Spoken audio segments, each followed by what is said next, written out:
The most powerful tool in the world is you, a pen, and a piece of paper. This is the greatest wealth creator in the world. And so you never pick up the phone. You never answer the phone without something to write down. You make notes all the time. Make notes. Now you can actually capture all your notes on your phone. But what I found is that if you write it down, it records into your brain, and your chances are you'll remember it. I found that if your goals are not in writing, and one of the things I taught, and I've taught more than 5 million people, is write your goals down on paper and write them down in the present tense as though you had already achieved them. I earn X number of dollars in 2019. I am a self-made millionaire by January 1st, 2025. I weigh X number of pounds. I live in a 5,000 square foot house with a separate bedroom for each one of my children. In other words, write it down as though it were already a fact, and you're just reporting it. You're just reporting the fact. Your subconscious mind is marvelous, but what it does is it only thrives on goals that you pronounce in the now, in the present tense. And so you now have a dynamism. It's called I'll think of the word, but it's a dynamism in your brain where your brain knows that you're only earning this amount of money, but now you're saying, but I earn this amount of money.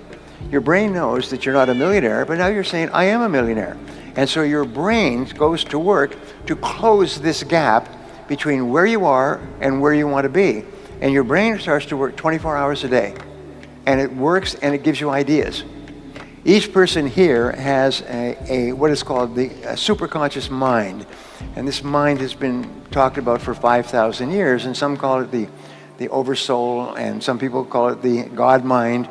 Some people call it God, spirit, whatever it happens to be. But there's this incredible power in the universe that you can tap into. You could just reach into it by simply writing down a goal clearly on a piece of paper, and then this mind goes to work 24 hours a day to bring it into your life. You all read the books about the law of attraction and so on. Well, the fact is that once you are clear on a goal and you write it down, not type it, but write it down, is you force this energy field of attraction, and it starts to pull into your life everything that you need to make the goal clear. But if it's not in writing, not a darn thing happens. And so I'm going to ask you, I sometimes ask people, say, please, just do one thing for me, is write down your goals. After this seminar, follow the instructions. I will give you an instruction. And by the way, we made available my goal setting formula online for everybody here. So everybody can go online to LifeVantage and get it.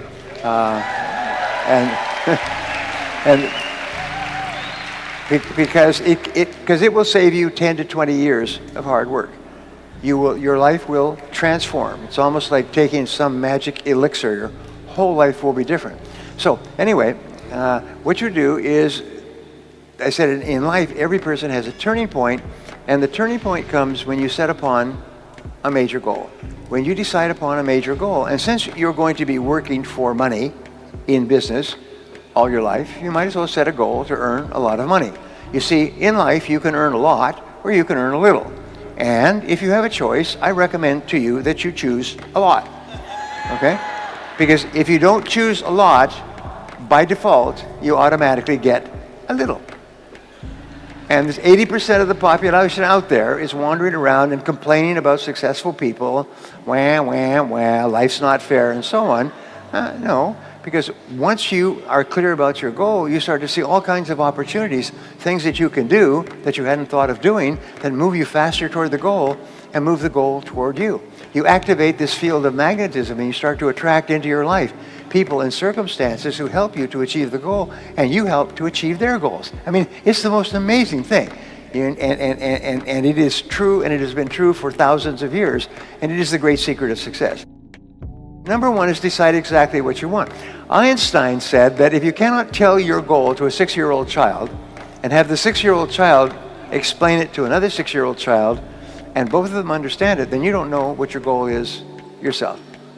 So ask yourself, is your goal so clear that you could tell it to a 6-year-old child, and the 6-year-old child would not only understand what the goal, but could tell you how close you are to it? Great test. It's a great test. The Einstein test.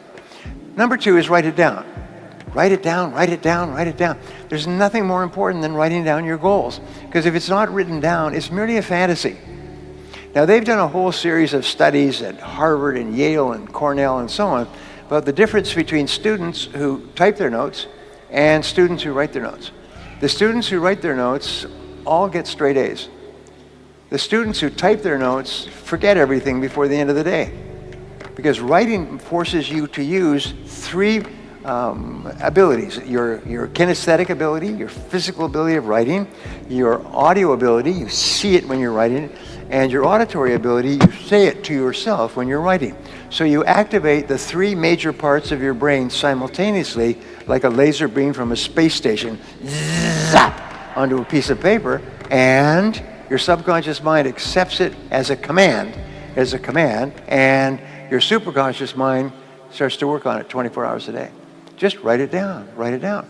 And it's the most amazing darn thing. If all you did was write down one goal and leave this conference, your life will be different forever. And because all kinds of things will start to happen. And you'll say, well, that's a coincidence. I just wrote that goal down when I was in that meeting this afternoon, and then I got this phone call or something in the mail, or I saw something on TV, or something. It's just phenomenal. So step number 1, decide what you want. Number 2, write it down. Number 3, set a deadline. Tell your subconscious when you want it. I want this by such and such a date. So every goal always ends with a use by date. In other words, I achieved this goal by this date. And you write it in the present tense. Number 3 is make a list. Number 4, step number 4 is make a list of everything that you can think of to do. Just make a list, and as you think of more things, add it to the list. Keep writing it down, and sometimes you think of something in the middle of the night, write it down, keep a pad of paper next to your bed, and quickly write it down so you don't forget it. Just write it down, write it down. That's number 4, and this is really important. It's the great turning point, like a massive ship turning in the ocean. Your whole life starts to turn when you write down a list of the steps you're going to have to take. I don't recommend other people's books because I've written so many myself, and I summarize hundreds of books that I have read over the years. But there is one book that had a great influence on me, and it's called the Checklist Manifesto. Anybody read this book? The Checklist Manifesto. It was written by a doctor, an emergency ward doctor, and he talks about the value of checklists when you are trying to accomplish a goal, build a business, raise a child, whatever you want to do. He says, create a checklist. He said, everything in the world, this room, a car, swimming pool, everything follows a checklist. Everything requires a checklist to build it. And the wonderful thing about organizing a checklist before you begin work on a project, it has an extraordinary effect on your life. And what he does is he teaches in the most entertaining way how people who did not use checklists died, went bankrupt, the most successful people in finance in the world, how they use checklists in order to organize their financial life, business people. Anyway, it's the one book that I would recommend. It's a short book. It's just fascinating reading. It's called The Checklist Manifesto. Anyway, so take your list of goals and organize your list by priority. Make a checklist. What's number 1? What's number 2? What's number 3? And so on. And as you get more information, change the list, reorganize it, write it, move things up and down. Step number 6 is to take action on your list. Take action on the most important thing on your list. Do something, launch, get going, do it now, do it do it immediately. Get up and do something. It doesn't have to be a lot. It can be revising your papers, it can be making a phone call, it can be ordering a book, it could be something, but do something, which is sort of like the kickoff in a football game. Just kick the ball off as far as you can. And number 7, and this is going to make you rich, happy, popular, and thin. Number 7 is do something every day on your most important goal. Do something every day on your most important goal. So here's the exercise I'm going to give you to take home with you and do when you leave this. And by the way, from now on, whenever you bring on a new person, put them through this exercise. If they will not go through this exercise, do not waste a minute of your time with them, because they will never be successful if they won't follow your guidance. And here's the exercise. Take a clean sheet of paper and write down goals and today's date. and then write down 10 goals that you would like to accomplish in the next 12 months. Don't worry about 2 years or 10 years or 5 years. Just 10 goals you'd like to accomplish in the next 12 months, and write them in the present tense. Almost like you're submitting an order. And just write down, I earn, I achieve, I weigh, I drive such and such a car, I own. Whatever it happens to be, and the goals will be financial goals, family goals, physical goals, and so on. Write down 10. And then you take this list of 10, and you say, if I had a magic wand, and I could wave this magic wand, and I could have any one goal on my list within 24 hours, which one goal would have the greatest positive impact on my life? Which one goal? And go over it. And usually this will jump out at you. Jump out at you like a spider in a horror movie. It'll grab you. And put a circle around that goal. And that's a goal you transfer to a clean sheet of paper, and then you follow the 7 steps. Write it down, set a deadline, make a list of everything you have to do to accomplish it, organize the list into a checklist, take action, and then do something every day. If you'll just do this simple exercise, then you'll all be rich. You'll all be rich. Nothing can stop you but yourself. You need to become intensely goal-oriented. We find that all successful people are goal-oriented. There's an old saying, you can't hit a target that you can't see. You've got to know what you want in every area of your life. Some years ago, I worked with the Hunt Oil Company in Texas. The Hunt Oil Company was founded by H.L. Hunt, who became the wealthiest, self-made, multi-billionaire in the world. At his peak, he owned 200 companies and had a royalty income of $3 million a day. Most phenomenal man, by the way. And he was interviewed by a friend of mine on television before he died in the early 70s. And he was asked, what are the secrets to success? He said, the keys to success have only been 2 through all my life, and I will tell you what they are. He said, number 1, he said, decide exactly what it is you want and write it down and make a plan to achieve it. And number 2 is determine the price you're going to have to pay to get it, and then resolve to pay that price. Now, where the law of sowing and reaping cause and effect, I learned an additional point to that. I learned that your current life today is the result of the price you've sown up to now. Is whatever you've put in, you get out. So whatever you're getting out today is a result of what you've put in. If you don't like what you're getting out, what you have to do is you have to put in something different. What I found is that life is always just in the long run. So therefore, life says there's a price you have to pay, and there's 2 qualities. First of all, you have to pay the price in full for your success of study, preparation, hard work, and so on. And second of all, you have to pay the price in advance. You don't get it afterwards. The way the world works is first you put in what you need to put in, and then you get out the rewards. So you have to ask yourself, what is the price that you have to pay to achieve the success that you desire? And you have to write it down and make a plan and work on it every day. Now let me give you a quick exercise, which is my only take-home or homework exercise for our time together. I want you to take a piece of paper like this and write down 10 goals that you'd like to accomplish in the next 12 months. Write the word goals and today's date at the top of the page.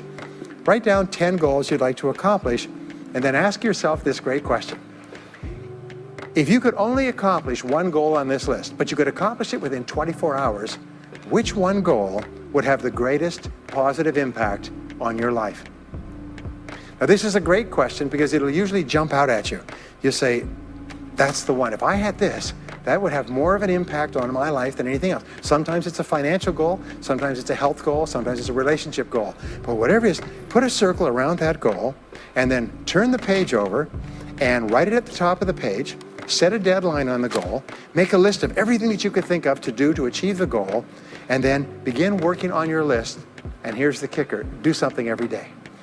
Do something every day that moves you one step forward towards your major goal. My promise to you that this exercise, selecting your most important goal, making a plan, and working on it every day, will change your life in ways that you cannot imagine. They say that people begin to become great when they determine their major definite purpose, their number one goal, and work on it every day. It is the secret to becoming a self-made millionaire. It's the secret to great success in life. My promise to you is a week, a month, a year from now, you'll look back and you'll be absolutely staggered at the difference it makes. I was giving a seminar not long ago, and a gentleman came up to me. He said, you know that goal-setting exercise? It changed my life 10 years ago.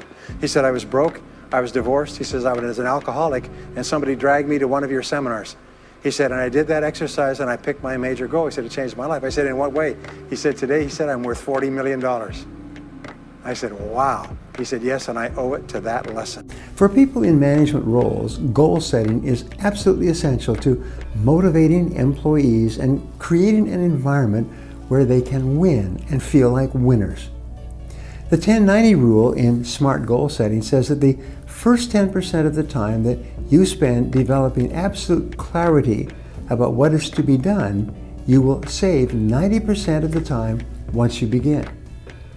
It can also save you 90% of the mistakes, the costs, and the times of other people involved. You've heard it said that you can't hit a target that you can't see. And the follow-up that is if you don't know where you're going, any road will get you there. You've heard of SMART goal setting, which stands for specific, measurable, achievable, relevant, and time-bounded. Let's go over what each of these means. A SMART goal is specific. It is perfectly clear to everyone who must be involved in its achievement. A child can tell you how close you are to accomplishing it. It is clear and unambiguous. Most of the problems with goal achieving stem back to a lack of clarity in setting the goal in the first place. A SMART goal is measurable. It can be defined in numerical or financial terms. It can be broken down into steps, each of which can be measured as well. The more clear the measures, the easier it is to focus and concentrate on achieving those numbers. A SMART goal is achievable. It can be accomplished within the constraints of time, money, the external environment, the economy, the skills, and abilities of the team members, and the other constraints contained both inside and outside the company. A SMART goal is realistic. It is within the bounds of reality and is something that people can develop a high level of confidence in achieving. In goal setting, many goals are merely aspirational. They do not reflect reality. They are more wishes and hopes than goals. A SMART goal is time-bounded. When you have specific schedules for the attainment of each part of the goal and the completion of each part of the task, it is much easier for people to achieve the goal on schedule. After you've defined your goal and all of its parts, you must define winning. Defining winning can be a magic factor in motivating employees. For a person to win, he has to know where the finish line is. He has to know how you define winning. He has to know exactly what he has to do to accomplish the task and cross the finish line. The smaller and tighter the increments, the easier it is for the other person to feel like a winner. Each time that the staff member achieves a mini goal, he or she feels like a mini winner. It is the manager's responsibility to help the employee see that they are using proper goal-setting techniques and setting reasonable milestones for them to achieve the goals that they've set. When you assign people a large multitask project that may take many months to complete, be sure to set up a series of milestones and benchmarks so that people have clear short-term targets to aim at and continually generate the feeling of winning. For a person to feel like a winner, he or she must succeed at the task. He must achieve the goal. He must accomplish the responsibility and get the result that he was tasked for. Not only is it the job of the manager to be consistently motivating employees, but doing so by helping each person to have success experiences. If a person has been given a job that is too much for him, the job of the manager is to adjust the job, assign parts of it to someone else, and make it more manageable for the employee. The focus is always on making sure that whatever job the person has, they are capable of doing it successfully sooner or later. The best way for motivating employees who are new is to give them a series of small jobs clearly within their experience and ability. Everybody needs to be recognized for their individual accomplishments by the people around them, and especially above them. Since your team members are intrinsically motivated, It is the anticipation of the recognition they will receive for the completion of a task that motivates them internally to go the extra mile. A good tactic for motivating employees is to give positive recognition for an accomplishment, which raises a person's self-esteem, improves their self-image, and motivates them to do even more and better in the future. This is the icing on the cake. You can only get by with praise and recognition for task completion for a limited amount of time. At some point, you must give some kind of reward to acknowledge superior results.